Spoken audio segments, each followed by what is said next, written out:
प्यारे बच्चों, जीवांश educational academy में आप सभी का हार्दिक स्वागत है। बच्चों, पिछले लेक्चर में हम लोगों ने एवरेज एक्सेलरेशन और उस पर जो भी एक्टिविटी है या जो भी एग्जाम्पल्स हैं, जो भी क्वेश्चंस हैं, उन्हें हम लोगों ने डिटेल में डिस्कस किया है। एवरेज एक्सेलरेशन से संबंधित सारे कंसेप्ट को डिस्कस किया है। तो ये उसी एवरेज एक्सेलरेशन पर तुम्हारा एग्जाम्पल 4.4 है। ये भी बहुत इंपॉर्टेंट है और इस एक क्वेश्चन में बहुत सारे कंसेप्ट छुपे हुए हैं। समझ में आया बच्चों? तो आज पहले हम लोग इसी एग्जाम्पल 4.4 को डिस्कस करते हैं। तुम्हारी बुक में दिया हुआ है, ये फिगर दी गई। क्या है क्वेश्चन तुम्हारा? As we learnt earlier, when an object is dropped from a height, it takes a vertical path downward before touching a ground. हम लोगों ने पहले ही सीख लिया है, पहले ही जान लिया है कि जब किसी ऑब्जेक्ट को ड्रॉप किया जाता है तो वह स्ट्रेट वर्टिकल पथ पर चलता है। मतलब we have already discussed a vertical motion is also a straight line motion. Vertical पथ पर चलता है ग्राउंड को टच करने के पहले, क्योंकि टच करने के बाद क्या हो जाएगा? कोलिजन जब होगा ग्राउंड से तो इसकी वेलोसिटी क्या होगी? स्ट्रेट लाइन मोशन में नहीं हो जाएगी, नहीं रह जाएगी, रैंडम मोशन हो जाएगा। समझ गया ना? कोई निश्चित नहीं है किधर जाएगा। While coming down, the velocity of the object increasing as shown in figure 4.10. देखिए वेलोसिटी क्या होती है?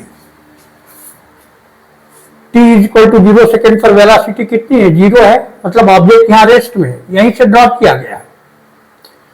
t equal to 1 second, 1 second के बाद इसकी वेलोसिटी कितनी हो जाती है? 9.8 metre per second. t equal to 2 second के बाद इसकी वेलोसिटी कितनी हो जाती है? 9.6 मीटर पर सेकेंड। और t इक्वल टू 3 सेकेंड के बाद क्या हो जाती है? 29.4 मीटर पर सेकेंड। और t इक्वल टू 4 सेकेंड के बाद कितनी हो जाती है? 39.2 मीटर पर सेकेंड। समझ में आया बच्चों? ये सारे लोग इसमें क्वेश्चन पूछे, उनको तो डिस्कस करेंगे भी, इससे रिलेटेड और जो भी कंसेप्ट होंगे बच्चों, हम लोग उन्हें डिस्कस करेंगे इसमें। समझ में आया? At different instant, different time पर इनकी वेलोसिटी ऑब्जेक्ट की दी गई है। Find the magnitude of the average acceleration of the object in every successive interval of time. मतलब सक्सेसिव प्रत्येक एक सेकेंड में, प्रत्येक एक सेकेंड के टाइम इंटरवल में इनका एवरेज एक्सेलरेशन पता करना है। समझ गया बच्चों? मतलब t इक्वल टू 0 सेकेंड और t इक्वल टू 1 सेकेंड के बीच, t equal to 1 second, t equal to 2 second के बीच average acceleration, t equal to 2 second और t इक्वल टू 3 सेकेंड के बीच, और t इक्वल टू 3 सेकेंड और t इक्वल टू 4 सेकेंड के बीच में एवरेज एक्सेलरेशन। इसका मतलब यह है पता करना है। Is the average acceleration constant across all intervals? Average acceleration जब निकालेंगे हम लोग तो देखेंगे कि क्या प्रत्येक समय अंतराल में एवरेज एक्सेलरेशन इक्वल है या अनइक्वल है। इक्वल है तो कांस्टेंट हो गया, यूनिफॉर्म हो गया, otherwise it will be non uniform. समझ में आया? Is the average acceleration constant across all intervals? What is the direction of the average acceleration? बहुत इस पर भी हम लोग बहुत चर्चा किए थे, याद कीजिए। When the velocity of an object is increasing, car का डायग्राम तुम्हारे बुक में दिया हुआ है, हम लोग, और हमने न्यूमेरिकल डाटा दे करके इसको बताया था कि when the velocity of an object is increasing, it's the direction of average acceleration and the velocity of the object are in the same direction.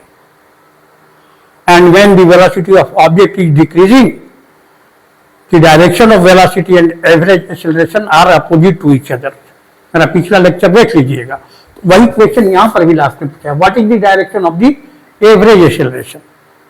इसका उत्तर तो यही देख के दे सकते हो क्योंकि वेलोसिटी क्या होती है, लगातार बढ़ रही है, देख रहे हैं ना, 0 से 9.8, 19.6 metre per second, 29.4 metre and so on. तो निश्चित है एवरेज एक्सेलरेशन का डायरेक्शन भी क्या होगा। अच्छा, वेलोसिटी का डायरेक्शन क्या है, direction of velocity vertically downward.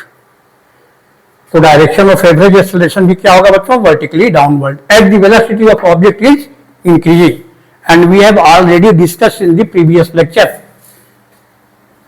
Previous video को देख सकते हो। तो ये लास्ट वाले का उत्तर तो देख करके दे दीजिएगा, ऐसे पिछला कॉन्सेप्ट जो है उसके आधार पर। चलिए बच्चों सॉल्यूशन पर आते हैं।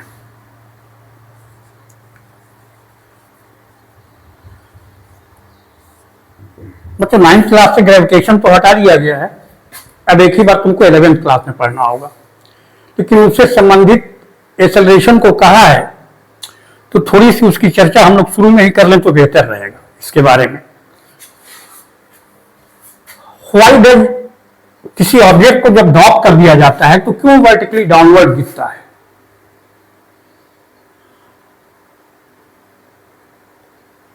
This is an example of motion under gravity.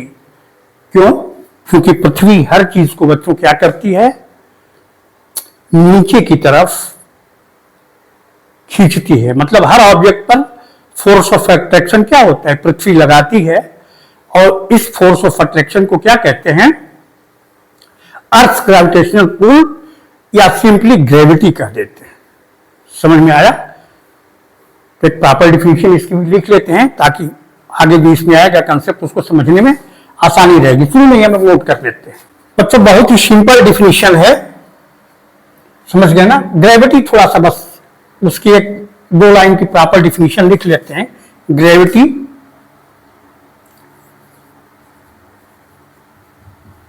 या इसको क्या कहते हैं, अर्थ gravitational pull.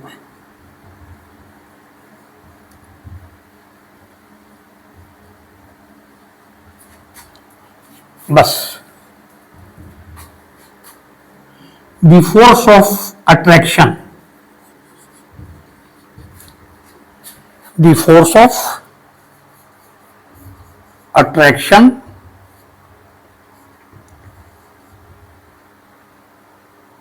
of the earth on an object, on object towards its center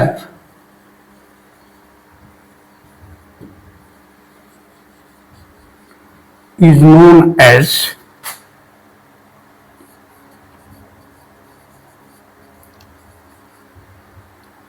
gravity,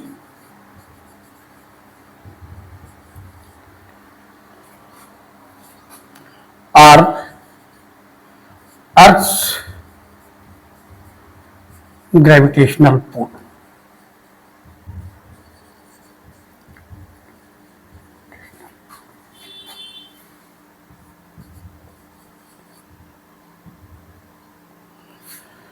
मतलब नेक्स्ट चैप्टर जो फोर्स का है उसमें पढ़ेंगे हम लोग, फोर्स के बारे में डिटेल में पढ़ना है। मतलब when an object is dropped, it falls under gravity on a straight path, on a straight vertical path। समझ गए ना, हॉरिजॉन्टल ये हो गया, वर्टिकल ये हो गया। ऑब्जेक्ट ऊपर फेंकते हो तो भी vertically upward straight line motion ही होती है। समझ गए। तो फोर्स के कारण ही स्पीड को चेंज करने के लिए ऑब्जेक्ट रेस्ट में है या तो उसको मोशन में लाना है, या मोशन में है तो उसकी स्पीड या वेलोसिटी को बढ़ाना है तो क्या करना पड़ेगा, फोर्स लगाना पड़ेगा। ऐसे ही वेलोसिटी थोड़े, gravitational earth gravity, due to gravitational pull of earth the velocity of object is increasing. यही बताना था बस, इतना बच्चों नोट कर लीजिए इसको।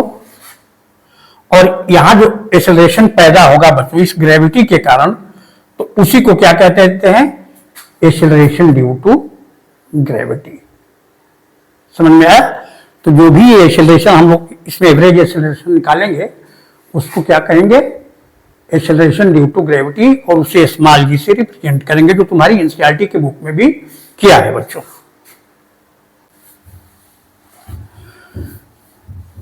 हाँ, सॉल्यूशन के पहले एक चीज हम लोग एवरेज एक्सेलरेशन का फार्मूला याद कर लें।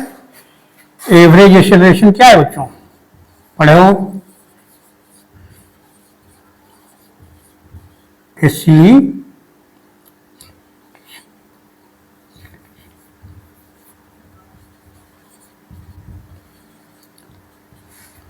क्या है? Change in velocity by time taken. Velocity by time taken, मतलब वेलोसिटी को चेंज होने में जो टाइम लगता है वो हो गया। अब इसको संकेतों के रूप में कैसे याद करेंगे?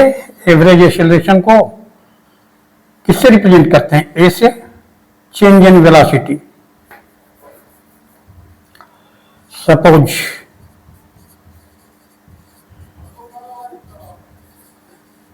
the velocity of an object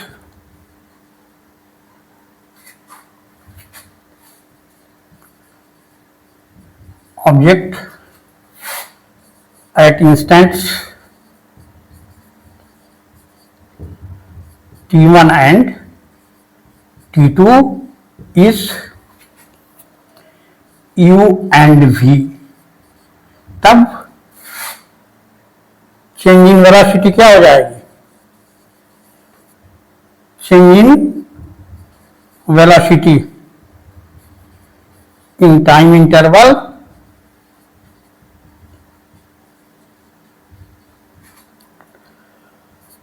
T2 minus T1 क्या हो जाएगा? Final V, final velocity minus initial velocity. Final velocity V minus initial velocity U।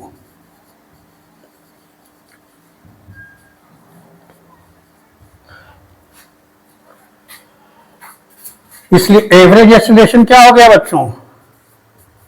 Change in velocity in unit time. Average acceleration ये पीछे डिस्कस कर चुके हैं बच्चों हम लोग। A is equal to V minus you by T2 minus T1।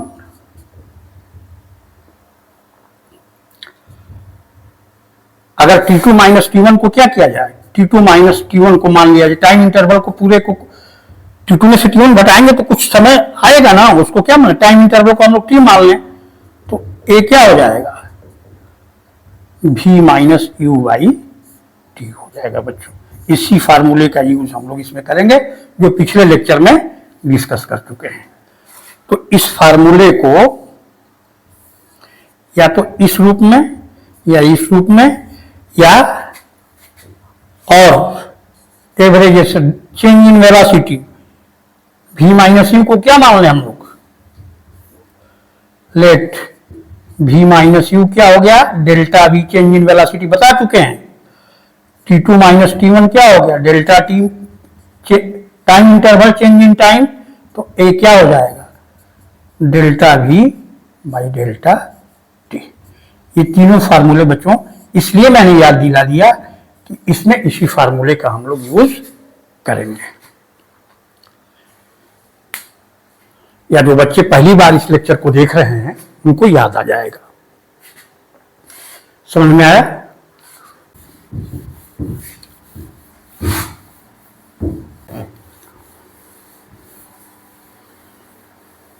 कुछ नहीं, बस बच्चों बस इसी फार्मूले को यूज कर जाना, कुछ है ही नहीं, बहुत आसान क्वेश्चन है।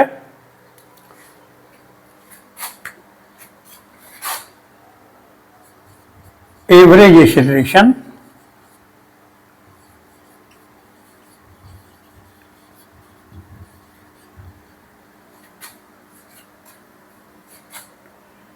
in every successive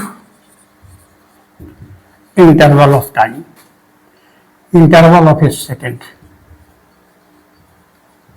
मतलब 1 सेकेंड, लगातार 1 सेकेंड के समय अंतराल में हमें एवरेज एक्सेलरेशन पता करना है of A second.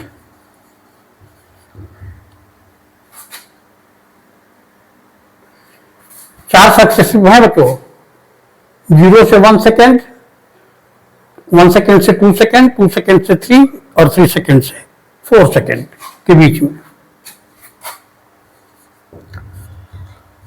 Average acceleration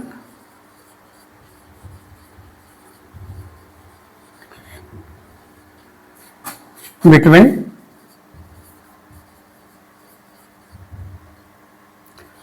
0 second to 1 second क्या हो जाएगा? टाइम इंटरवल क्या हो गया? देखिए,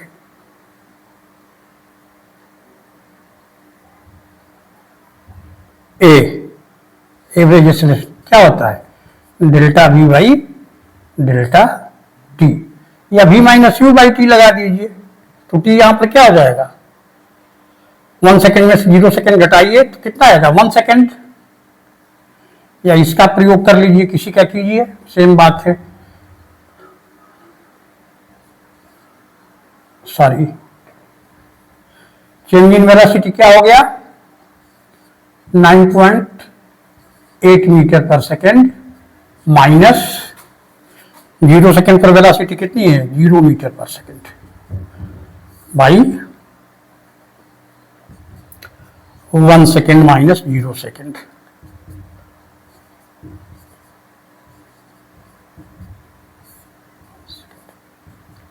.8 मीटर पर सेकेंड स्क्वायर। बहुत आसान है, इसी तरह से निकाल लीजिएगा। दूसरा, between 1 second to 2 second average acceleration ये कितना हो जाएगा?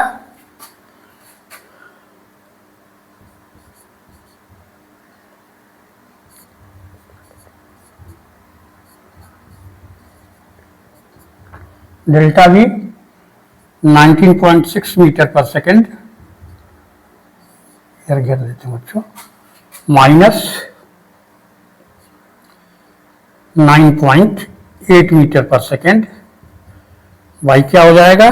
Time interval 2 second minus 1 second, और A is equal to 9.8 metre per second by 1 second, और A is equal to 9.8 metre per second square. Note करिए बच्चों, तो 2 सेकेंड और 3 सेकेंड के बीच में ऐसे ही निकाल लेते हैं हम लोग। कहना बहुत इजी है, between 2 second and 3 seconds average acceleration निकाल लेंगे।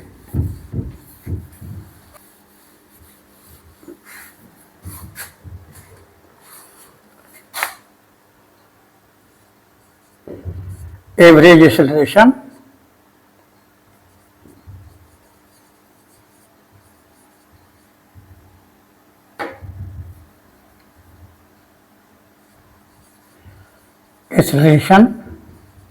between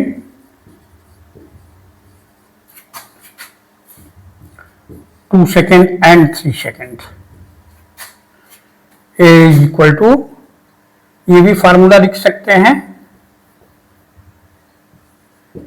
v minus you by T2 minus T1, इसका भी यूज करके, मतलब T2 टाइम पर वेलोसिटी v है, T2 टाइम मतलब 3 सेकेंड पर वेलोसिटी कितनी है? 29.4 metre per second, minus 2 second per velocity कितनी है? 19.6 metre per second. Time interval T2 minus T1, हमेशा फाइनल में से इनिशियल को घटाते हैं बच्चों, 3 second minus 2 second, A is equal to क्या आएगा? देखिए 9.8 metre per second by 1 second, और A is equal to 9.8 metre.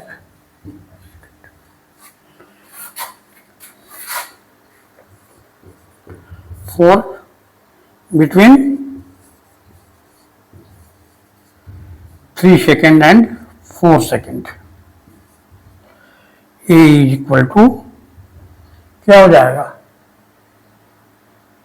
39.2 metre per second minus 3 second पर 29.4 metre per second by 4 second minus 3 second.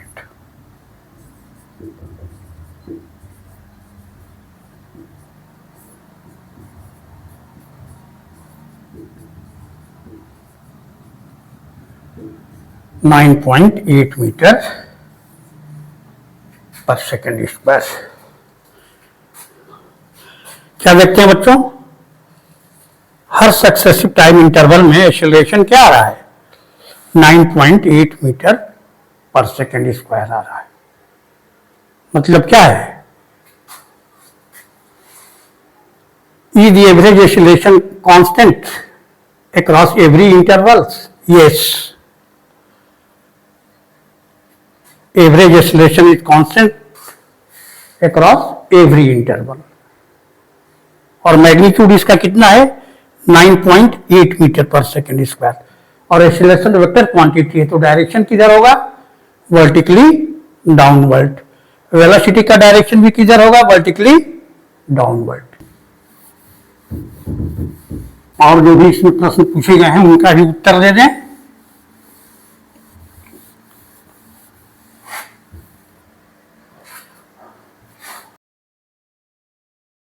Yes,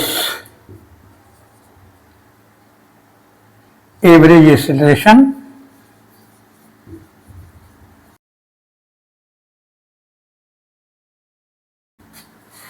is constant।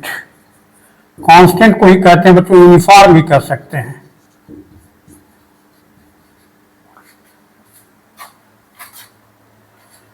across all intervals and its value is, क्यों, क्योंकि इसकी value हमेशा same है। It's value is 9.8 metre per second square.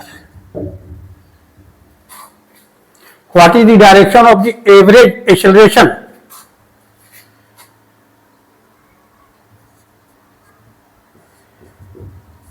Since the velocity of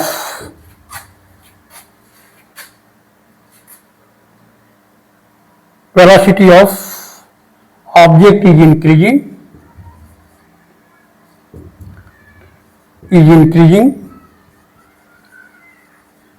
downwards,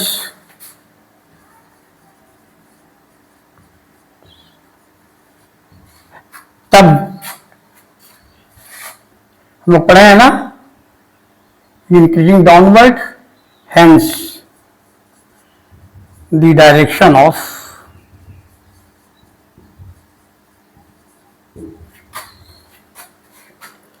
average acceleration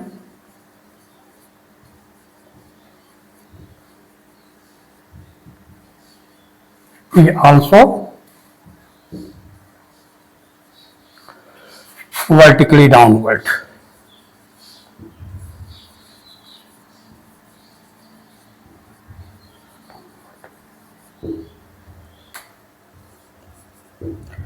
This constant acceleration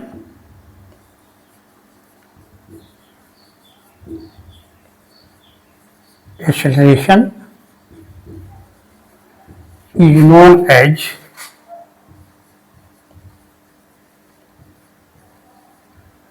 acceleration due to gravity।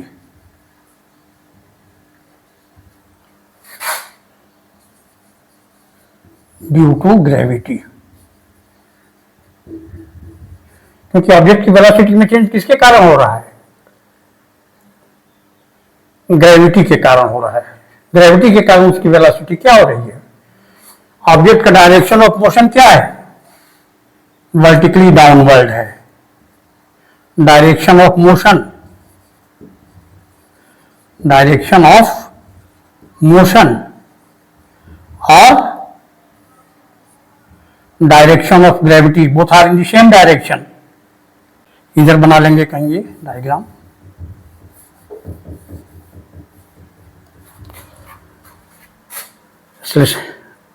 It is represented by a small G. It is represented by a small G, मतलब that is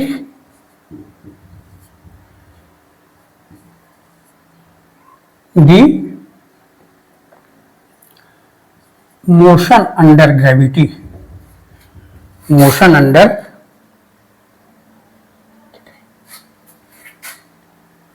sorry that is during the motion under gravity,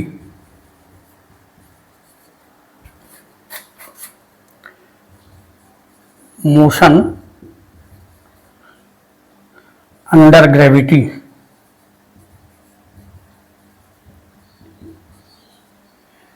A is replaced by G।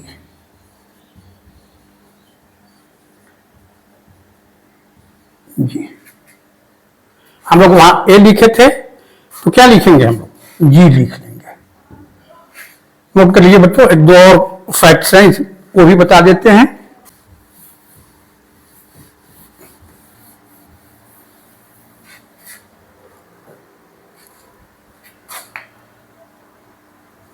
Direction of gravity, remember always, पृथ्वी जो force of attraction लगाती है किसी object पर तो उस force का डायरेक्शन किधर होता है, ऑलवेज वर्टिकली डाउनवर्ड, डाउनवर्ड। समझ गए? अगर प्रॉपर डिफिनेशन भी लिखना चाहे तो लिखवा देते हैं, तुम्हारी एनसीईआरटी में तो बस बता दिया है उतना। Acceleration due to gravity,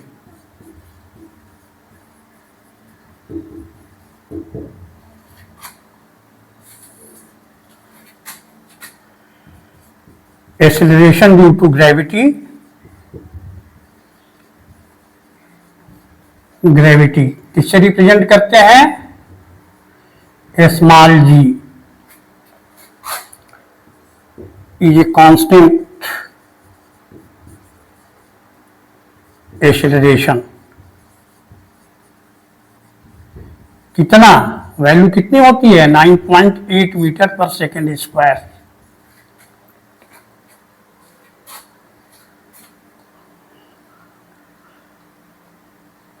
due to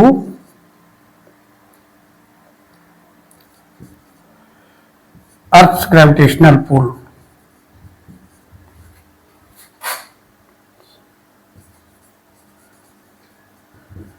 gravitational pull on an object। ठीक, अब कांस्टेंट देखिए बच्चों, प्रत्येक 1 सेकेंड के टाइम इंटरवल में वेलोसिटी में चेंज देखिएगा तो कितना हो रहा है, 9.8 मीटर पर सेकेंड चेंज हो रहा है। तो इक्वल टाइम इंटरवल में जब किसी ऑब्जेक्ट की वेलोसिटी में चेंज इक्वल होता है तो उसका एक्सेलरेशन क्या होगा, निश्चित ही कांस्टेंट या यूनिफॉर्म होगा। अगर इक्वल टाइम इंटरवल में उसकी वेलोसिटी में चेंज क्या होता है, इक्वल नहीं होता है, अनइक्वल है, तो उसका एक्सेलरेशन क्या होगा, नॉन यूनिफॉर्म होगा। बच्चों यहीं पर सीख लेते हैं हम लोग uniform, non uniform, uniform acceleration समझ तो गए हैं। एक प्रॉपर डिफिनेशन लिख लेते हैं हम लोग, uniform acceleration.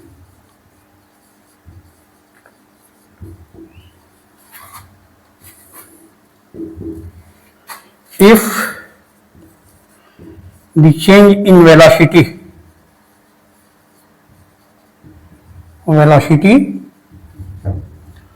of an object is equal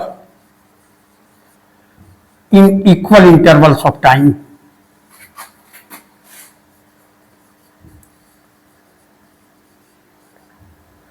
in equal intervals of time, its acceleration is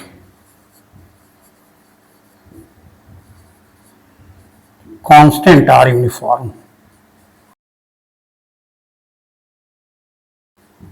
uniform, अगर ऐसा नहीं होता है तो क्या हो जाएगा, नॉन यूनिफॉर्म एक्सेलरेशन हो जाएगा बच्चों. If the change in velocity of an object is not equal in equal intervals of time, then the acceleration of object is non uniform. समझ गए बच्चों? ठीक है बच्चों, हम लोग मिलते हैं नेक्स्ट लेक्चर में. Okay, thank you. और बच्चों अगले लेक्चर में हम लोग ग्राफिकल रिप्रेजेंटेशन ऑफ मोशन पढ़ेंगे, जो बहुत ही इंपॉर्टेंट है. समझ गए? और उसी के आधार पर हमें इक्वेशंस ऑफ मोशन जो 3 पढ़ने पड़ते हैं उनको भी पढ़ने हैं. ठीक है बच्चों? तो आप एक एक कंसेप्ट को, वीडियो को बिना स्किप किए हुए एक एक कंसेप्ट को ध्यान से पढ़िए, समझे.